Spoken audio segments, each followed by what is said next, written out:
The most expensive private room at the St. John Regional Hospital looked out over the harbor, and for 19 days the man lying in it could not have told you his own name, even if the stroke had left him the words to try. He was 70 years old. He had built, out of one hardware counter in a leased corner of a Rothsay strip mall, a chain of 41 building supply yards that ran from Yarmouth to Corner Brook, and put his name on invoices in 3 provinces. The room cost $410 a night above what the province covered, and his daughter had authorized the upgrade in the first hour, before she had asked a single question about his brain. For 19 days the chair beside his bed sat empty most of the time. His son came twice, his daughter came 3 times, and twice of those she came with a lawyer. And then on the 20th morning, in a snow that had started before dawn and not let up, a woman who had not been on his payroll in 5 years walked in carrying a thermos and a margarine container, and sat down and stayed. Her name was Inez Pereira. She was 53. She had cleaned the offices of Thorne Building Supply, the head office on Chesley Drive, for 11 years on the overnight shift, and she had not been fired by Roland Thorne. She had been let go by a procurement memo, a line item, when the cleaning was contracted out to a company from Moncton that did it for less. She did not hold it against him. She was not a woman who held things. When the nurse at the 4th floor desk asked her, gently, what her relationship to the patient was, Inez set the thermos on the counter and thought about it longer than the question seemed to need, and then she said, "He did something for me once. It cost him, and he never let me thank him for it. I'm here to sit with him, that's all." To understand why a woman who made $19 an hour would drive 25 minutes through unplowed streets to sit with a man who could no longer recognize the difference between her and the wall, you have to understand both of them, and you have to understand the kind of quiet that can hold a debt for years without ever once mentioning it. Roland Thorne was born in Black's Harbor in the winter of 1955, the third of 5 children in a house where the heat came from one stove, and the money came from the fish plant when the fish plant was running, which was not always. He left school at 16. He framed houses, he laid block, he drove a delivery truck for a lumber yard in St. John, where the owner, a hard man named Pike's father as it happened, taught him 2 things: that you never let a customer see you guess, and that the difference between a man who stays poor and a man who doesn't is whether he can stand to be bored for 10 years. Roland could stand it. At 26, he borrowed $11,000 against nothing, because he owned nothing, and opened a counter that sold fasteners, fittings, and advice to contractors who couldn't get either at the big stores without an argument. He slept in the back the first 2 winters. He knew the price of every item in the store without looking, and he kept the cash in a cigar box, the bills squared at the corners, the way a man keeps things when he has counted them often enough to be afraid of the number. 44 years later, he had a head office on Chesley Drive with his name on it, in letters you could read from the highway, and he still squared the bills in his wallet with his thumbnail, corner to corner, a thing his hands did without consulting him. He had been married to a woman named Delia for 31 years and divorced from her for 9. The divorce had been the polite kind, which is the worst kind. 2 people deciding without raising their voices that they had run out of reasons. He had 2 children. Curtis Thorne was 44 and ran the Eastern Region, a title that had been built around him the way a deck is built around a tree that's already there. Sloane Thorne was 40 and held the words Vice President, Strategy, which meant she came to meetings and disagreed with them. Roland knew his children had been handed what he had hauled. He told himself they would grow into it. He was a patient man, and patience, he was about to learn, is sometimes only a long way of being wrong. Inez Pereira came to Canada from Saugel in the Azores when she was 9, in the back of a relative's car from the airport in Halifax, looking out at a country that was the color of cement and could not have been further from the green wet hills she remembered. Her father gutted fish. Her mother cleaned the rectory and the school, and, on Saturdays, the homes of doctors in the nicer part of town, and she took Inez with her when there was no one to mind her. And that is where Inez learned what she came to think of as the real trade, which was not cleaning. The real trade was knowing a house, knowing which stair creaked so you didn't wake the baby, knowing that a certain smell in a certain room meant the pipe under the sink was going again, knowing, from the dishes in the rack and the mail on the table and the particular way the cushions were crushed, what kind of week the people who lived there had been having, and whether to be invisible or whether, just once, to leave the kettle filled. She married João Pereira at 22. He drove a forklift at the container terminal and sang badly and loved her without complication for 26 years. They had one daughter, Sarah, who lived in Calgary now and called on Sundays and said, every single Sunday, "May, come out west, there's nothing keeping you there." And every Sunday Inez said, "There are things here," and never named them, because the things were a grave and a parish and a harbor she had been looking at for 44 years, and you cannot pack those. She had begun cleaning the Thorn head office in 2008. 5 nights a week, 11 o'clock to 3. She liked the night shift. The building was hers then. She ran the buffer down the long corridor on the 3rd floor, and she knew every man on that floor by what he left in his wastebasket and what he left in his coffee cup, and she had opinions about all of them that she kept to herself. She knew Roland Thorn better than most of the people who reported to him, and she had never once had a conversation with him longer than a nod, until the night her husband was dying. João had been sick for 14 months, lung, then everywhere. There was a treatment, a drug, that the province would not cover, that the company plan would not cover, because she was a contractor and not an employee, that cost more in a month than she made in 3. She had not told anyone at the office. She did not tell people things. But one night in February, late, she was in the 3rd floor stairwell with a mop bucket, and she simply stopped, sat down on the cold step with her back against the cinder block, and let herself come apart for the only 10 minutes she would allow it, because there was no one there to see. There was someone there. Roland Thorn worked late, later than anyone knew, and he had heard her on his way down. What passed between them on that stair? Inez never told a soul, and Roland never once acknowledged in daylight, in the years that followed, by so much as a look. It sat between them after that, the way some true things sit between two people, too plain to be spoken in an ordinary hour. What can be said is this: 3 weeks later, João got the drug.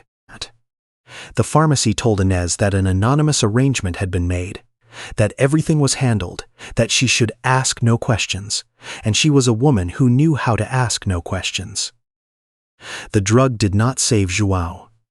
He died that October, with Inez asleep in the chair beside him, the way she had slept beside him for months until the nurses stopped telling her to go home and started bringing her a blanket. But the drug gave them 7 months that were not pain, and you cannot put a price on that, although somebody had, and paid it, and never let her say thank you. The contract was outsourced 18 months later. Inez packed her supplies into a milk crate and drove home and went to clean houses again, the way her mother had, and she did not resent it, and she did not reach out to Roland Thorn, because some debts are too big to mention, and the mentioning would only embarrass the man who could afford to forget it. She assumed he had forgotten it. She was wrong about that too, but she would not learn it for 5 years, and the learning would come on a folded slip of paper in a labeled hospital bag. The stroke came on a Wednesday, the 4th of December, at 7:06 in the evening, in the kitchen of a house in Rothesay that was far too large for one man and had been for 9 years. He was reaching for the kettle. His housekeeper, he had a housekeeper now, a different arrangement. A woman who came days only, had gone home at 5. He was found by his neighbor the next morning, on the floor, conscious, his right side gone slack, the kettle cold beside him, his mouth working around words that would not come out in any order the world could use. Here the narrator will step out of the story for one moment, because the medicine matters and it is real. In Canada, someone has a stroke roughly every 5 minutes. More than 89,000 of them every year. About a third of the people who survive are left with aphasia, which is the loss not of intelligence but of language. The bridge between the thought and the word washed out. A man with aphasia can know exactly who you are and be unable to find your name. He can understand every word you say and answer with the wrong ones, or with none. The thoughts are all still in there. The road to them is gone. Roland Thorne, who had built an empire on his ability to say the right number in a quiet voice, woke up on the 4th floor of the St. John Regional with his mind intact behind a wall and could not tell a single person in his family that he was still home.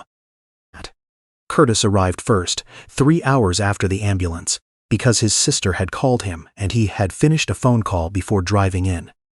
He spoke to the neurologist, Dr. Anita Sandhu, in the corridor, and the first word he used was not dad and was not better. The word he used was capacity. Dr. Sandhu had been practicing for 22 years, and she noted the word, and she answered the medical questions he asked and did not answer the legal one he was circling. Sloane arrived the next day from Toronto, where she had been at a conference, and she did not come alone.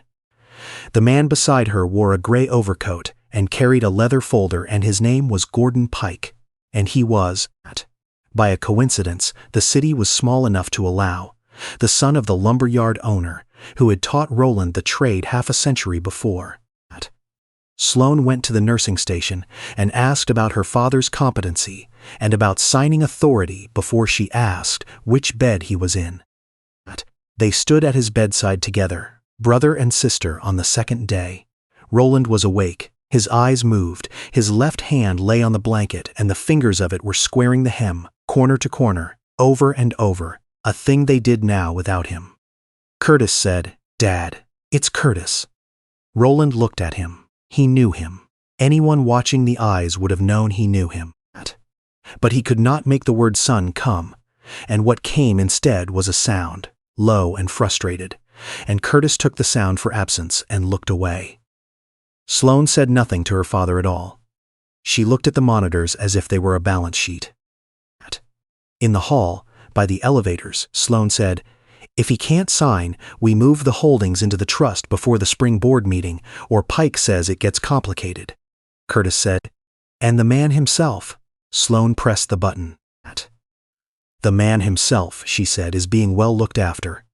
And the doors opened and they got in, and in the room behind them, their father went on squaring the hem of the blanket with the hand that still worked, making the corners sharp, the way you do when you are counting something to be sure it is still there. The first 3 days they came. After that it thinned the way these things thin. Curtis came every other day for 10 minutes. Sloane came once more, with Pike, and they brought a form, a power of attorney for property. And they laid it on the bedside table, and Pike explained to Roland in the slow, loud voice people use for the deaf and the foreign and the dying that this was a protection, that it was routine, that it simply let Curtis act on his behalf. Roland looked at the paper. He could not read it, not because the words were hard, but because reading, too, lives on that washed-out road. But he could read the room. He had read rooms for 50 years, and what he read in this one was 2 people in a hurry to reach the end of him. He did not sign. He could not have signed if he'd wanted to. His right hand was useless. But he turned his face to the window, which was its own kind of answer, and Pike folded the form back into the leather folder, and they left, and on the 9th day no one came, and on the 10th no one came, and a nurse named Pauline wrote in his chart, P. Calm. No visitors x 6 days. P. Agitated PM, repeating one word, unclear, possibly a name. She did not write what she thought the name was, because she wasn't sure, and because it wasn't hers to guess. It was the harbor pilot's wife, of all people, who told Inez. They cleaned the same church on alternate weeks, and they were folding the altar cloths in the sacristy, and the woman said, "Did you hear that Thorne fellow, the building supply one, had a stroke? He's up at the regional, they say it's bad." And Inez, who was folding a cloth, finished the fold, corner to corner, before she set it down. She did not say anything. She went home to the apartment near the foot of King Street that she had lived in alone for 5 years. And she sat at her kitchen table, and she thought about a stairwell in February, and a drug that came from nowhere, and a man who had never once let her say the words. And then she did what she always did with that memory, which was fold it back into the place where she kept it, and look at what was in front of her, which tonight was a question she had no business answering, and could not, it turned out, refuse. She made soup. Caldo verde the way her mother made it, potato and kale and a coin of chorizo, because it was the thing she made when there was nothing she could do, and she needed her hands to be doing something anyway. She poured strong coffee into a thermos. She remembered from 11 years of emptying his wastebasket and his cup 2 things about how Roland Thorne took his coffee. Black, and with a spoon of molasses stirred in, a maritime habit from a maritime childhood, the kind of thing a rich man keeps, because it is the one cheap thing he never let go of. She did not have his mug. She had a mug, an old enamel one, chipped blue at the rim, that had been Joao's. She wrapped the soup container in a tea towel. She set her alarm for 5:30. She slept badly, and she did not rush in the morning, because rushing had never been her way, and at 9:20, in a snow that the city had not yet caught up to, she carried a thermos and a margarine container and a folding camp chair up to the 4th floor, because she had cleaned enough hospitals in her life to know that the chairs are never where you need them. The woman at the desk asked if she was family. Inez said no. The woman said this unit was family only. Inez stood very still the way she had stood still in front of doors that were closed to her many times in 44 years. And she said, "Has anyone come to see him this week?" And the pause that followed was its own answer. The woman said, "Let me get the doctor." Dr. Sandhu came out 11 minutes later. She looked at the thermos and the camp chair and the woman in the good coat that was not new. She said, "You worked for Mr. Thorne." Inez said, "I cleaned his offices, doctor. Nights. 11 years.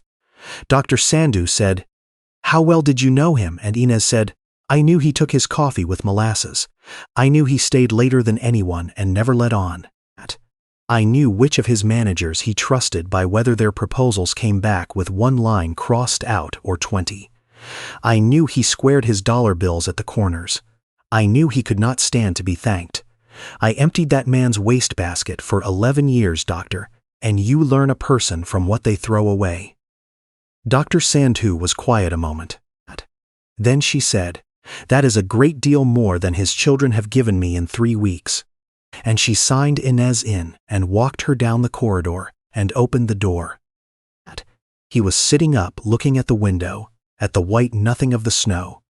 He turned when the door opened. He looked at Inez. He did not have her name. The name was on the far side of the wall, with everything else. But his face did not do the empty polite thing it had done with Curtis and Sloane. Something else moved across it. His brow shifted.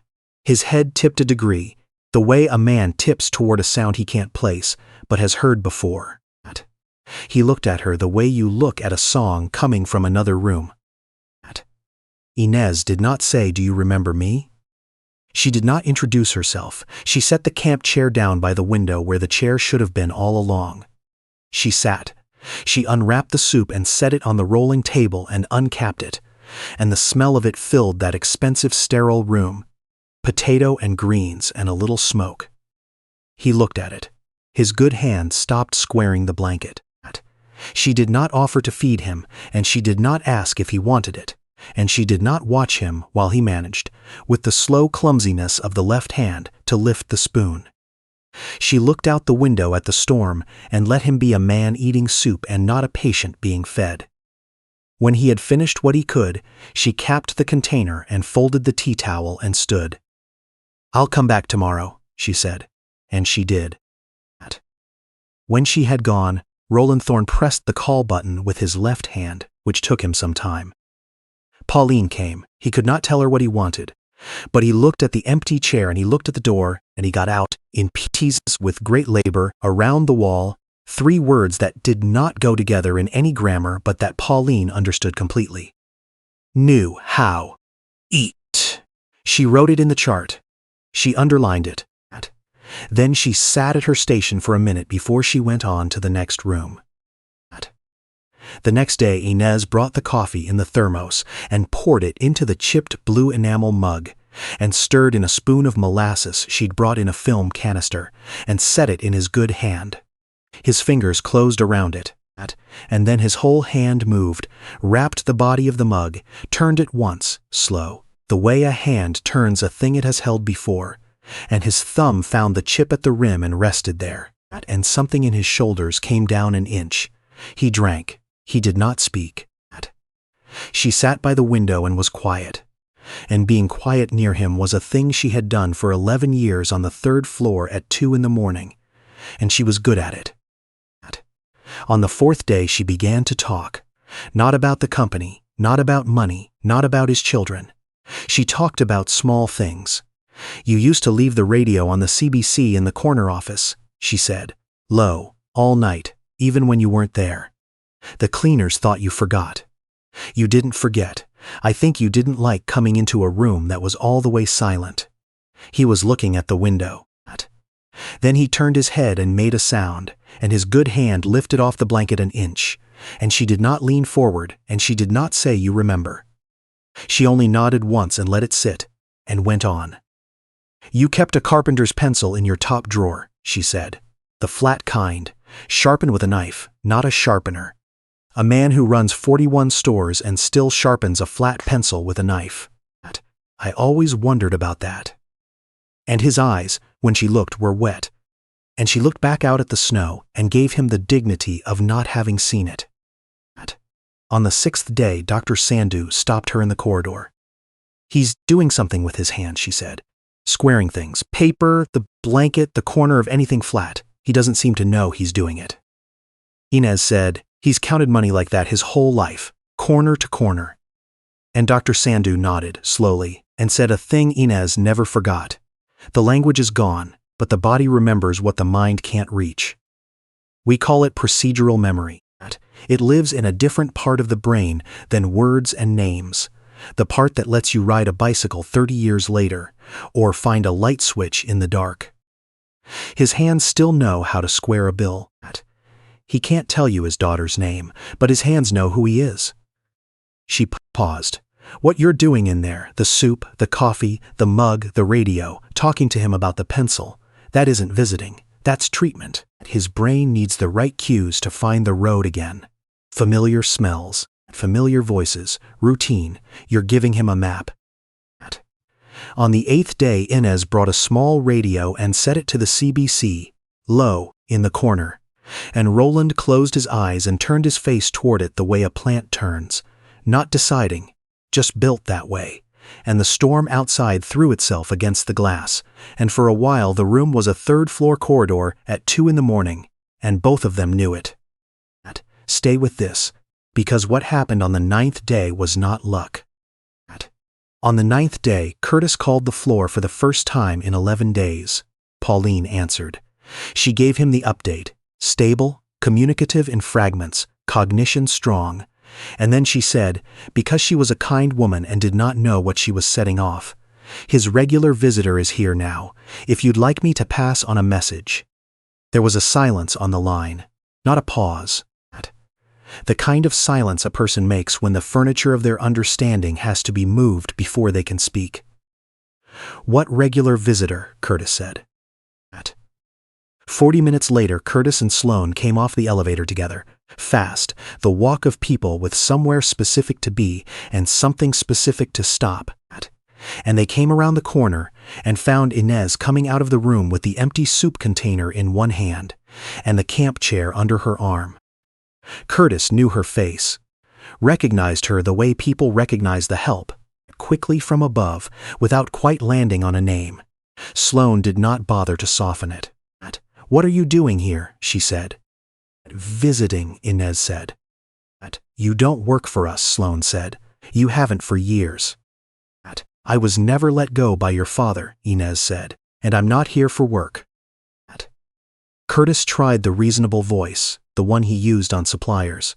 "Look, we appreciate the concern, we do. But Dad is vulnerable. He doesn't know who anyone is. Having someone in his room for hours every day who isn't family, who used to be staff. You understand how that looks. There are people who take advantage of situations like this. We have to protect him." "From soup," Inez said. She did not say it sharply. She said it the way you'd state the weather. Sloane's face did something then that the audience for this story would have recognized, because it is the face of a person who has decided that money is the only language and that everyone, eventually, speaks it. "We're prepared to be fair," she said. "For your trouble, for your time. We can write you a check today, and you can stop coming, and there's no hard feelings." And she actually looked, for a second, toward Pike, who had appeared at the corner with his folder the way he always did, as if a number were already drafted inside it. Inez looked at the check that wasn't out yet, and then she looked at the daughter. And here is the moment the woman could have folded, because she was tired, and she was poor, and she had every reason in the world to take a check from people who would never miss it, and go home to her quiet apartment and her Sunday phone calls and let these people have their father and their wall. Instead, she said, "Your father paid for something for me once, when my husband was dying. He never let me say thank you. He never spoke of it. I have carried that for 5 years, and I would have carried it the rest of my life, and you have just offered to buy it from me for the price of a nuisance." She lifted the camp chair a little higher under her arm. "There isn't a check, dear. Not from you. Not for that." Dr. Sandhu had come up the corridor behind them, on her way to a routine check, and she had stopped, and she had heard enough. She waited for the silence to finish settling, and then she said, "Mrs. Pereira is the only consistent presence your father has had in 26 days. Her visits are not unauthorized. They are, from where I'm standing, the only treatment currently producing measurable gains. His speech output has improved. His affect has improved. He's reaching for words he wasn't reaching for 2 weeks ago. I approve these visits, and I'll go on approving them." Sloane's said she had no standing. Dr. Sandhu said she has no standing. She also has no agenda. I can't say that about everyone in this hallway. And she let her eyes rest, just for a second, on the man with the folder, and Gordon Pike, who had been a lawyer long enough to know a sentence you cannot answer without making it worse, said nothing at all. Curtis and Sloane went into the room and stayed 19 minutes. When they came out, neither of them looked at Inez. They went down in the elevator. Inez drove home through the salt and the slush, and she made the soup, and she filled the thermos, and she set her alarm, and she came back the next morning, and the morning after that. The words came back the way the snow had come, not all at once and not in order. They came back tied to the things that had the most feeling in them, because that is how the brain rebuilds a man. Not alphabetically, but by weight. The word molasses came back before the word Curtis. The word pencil came before the names of any of his 41 stores. On the 19th day of Inez's visits, he said her name. He had been working at it for an hour. She could see him working. And then it came out, whole, in the wrong rhythm but whole. Inez. And she set down the spoon and folded her hands in her lap and said, "There you are," the way you'd say it to someone who'd come up the walk in a storm. He was speaking in short, true sentences by February. And on a gray afternoon near the end of that month, he asked Pauline, in words now, for the bag. The labeled plastic bag of his personal effects from the night of the stroke that had sat in the closet of his room since December. She brought it. He went through it with a slow left hand. The wallet with the bills squared at the corners, the phone, the keys, and folded small, a slip of paper from the breast pocket of the shirt they'd cut off him. He unfolded it. It was in his own hand from before. A list, the kind a man writes himself. Pay the December accounts. Call Curtis Ree, the Rotse lease. And then, third line, underlined once. Find Inez Pereira, owe her this. Make it right while I still can. He had been looking for her. Before the stroke, before any of it, he had written her name on a piece of paper and underlined it. And he had run out of time, the way every one of us is always about to. He held the paper out to her with the hand that worked. She took it. She read her own name in his handwriting, underlined and the words after it. And she went very still, the way she went still in front of doors. He said slow, getting each word over the wall on its own. I was coming back to you. I didn't get there in time. And Inez looked at the slip a long moment, and then she folded it, corner to corner, the way she folded everything, and she put it in the pocket of her coat, and she said, "You got there." He was discharged 11 weeks after the stroke. Dr. Sandhu told him his language would keep recovering for a year or more, that some words would never come all the way back, that he should not let that frighten him, that the brain is not a filing cabinet but a river, and finds new channels when the old ones are gone. He thanked her. She said, "Don't thank me. Thank the woman with the soup." He met with Curtis first in the Chesley Drive office, two of them across the desk he had bought in 1991. The conversation was long and hard and honest, and it did not fix everything, but it began. He met Sloan the week after, and that one was harder and shorter, and it began too. He did not cut his children off. He loved them. He told them so in his slow new way, and watched them not quite know what to do with the word. But he restructured the company so that the titles built around them were dismantled, and he told them both that they could keep a place in it only by starting where he had started, at a counter, learning the price of every item without looking. He told Curtis, "I gave you everything I never had, and I kept back the one thing that made all of it work, which was knowing what it is to have nothing. That was my doing. I'm undoing it." Curtis was quiet a long time, and then he said, "That's going to be hard." His father said, "Yes, it is." And in the spring, on a Saturday morning with the harbor ice finally broken up and grinding out on the tide, Roland Thorne drove to the foot of King Street and climbed one flight of stairs and knocked on a door. And Inez opened it in a clean blouse and the shoes she wore for standing, and behind her the small apartment was orderly and full of light off the water. She stepped aside. He came in. He looked at the kitchen, the table, the two chairs that had not both been used at once in 5 years. He sat. She made him coffee, black, spoon of molasses, in the chipped blue enamel mug that had been her husband's and was now, somehow, his, and she set it down in front of him.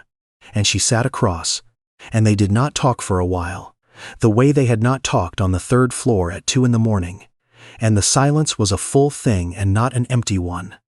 He had brought something. He took it out and set it on the table between them.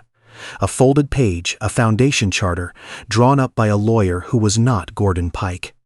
A fund, he told her, in pieces, getting each part over the wall. For the people who clean the buildings at night and feed the night crews and sit in the stairwells where no one is supposed to cry. For the families who can't pay for the drug the province won't cover and the company plan won't reach. He had named it. The João Pereira Fund. She looked at the name of her husband on the page for a long time, and then she looked up at him and said, "You didn't have to use his name." And he said, the words coming slow and certain, "I wanted the name of someone who mattered and never got thanked. That's the whole idea." And outside the window the spring tide turned, and inside the kitchen 2 people sat at a table that had waited a long time, and the coffee went cold, and neither of them minded. There is one question worth leaving you with, and it is not about the 41 stores, or the fund, or the stroke. It is about the person in your life who showed up when the chair was empty and no one was counting. The one who knew how you took your coffee when you had lost the words for it yourself. In Canada, someone has a stroke every 5 minutes, and 1/3 of those who live are left reaching across that wall for a name, And the single thing that helps most is not a machine. It is a familiar face in the chair, coming back tomorrow and the morning after that. So, if there is a person who sat with you when sitting was all there was, write their name in the comments. Just the name. That's the whole of it. Because somewhere right now there is a chair beside a bed, and the question that decides everything is only ever whether anyone fills it. For most of my life, I assumed the people who would stand beside me when things fell apart would be the ones who shared my name. Watching how this went, I'm not so sure anymore, and I don't think the lesson is bitter. I think it's just true. Roland Thorne had 2 grown children who lived a short drive away, and when he could no longer speak for himself, the first word out of his son's mouth was capacity, and the first thing his daughter reached for was a check. None of that came out of nowhere. He'd handed them everything and kept back the one thing that makes a person sturdy, which is the experience of having nothing and getting yourself up anyway. You can't gift someone that. He learned it too late to spare them, but not too late to fix it, and making them start again at a counter wasn't cruelty. It was the only inheritance that ever mattered, given properly this time. What stays with me, though, is Inez. She had every reason to take that money and go home. She was tired and she wasn't rich and nobody would have blamed her. But she'd carried a debt for 5 years without once mentioning it. And when Sloan offered to buy her silence and her absence, she understood, in about 2 seconds, that some things simply aren't for sale, and she said so plainly. That's a kind of decency you can't fake under pressure. It either lives in you or it doesn't, and hers had been built one quiet night at a time. Over years nobody was watching. I keep thinking about how she knew him. She read a man from what he threw in the wastebasket. She remembered the molasses in his coffee, the radio left low, the flat pencil sharpened with a knife. That's not a small thing. That's a sharp, patient way of paying attention to the world, and it turned out to be the exact thing that pulled him back across that wall when no machine could. Caring is a skill. It rewards the people who practice it. And then there was the part nobody claps for, which is that she came back. Day after day, through the snow, after the family insulted her in the hallway, she filled the thermos and set the alarm and showed up again. The eggs, the soup, the chair by the window.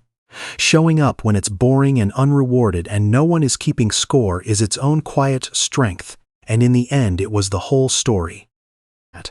So I've stopped measuring people by what they own, or even by what they say. I watch who fills the chair.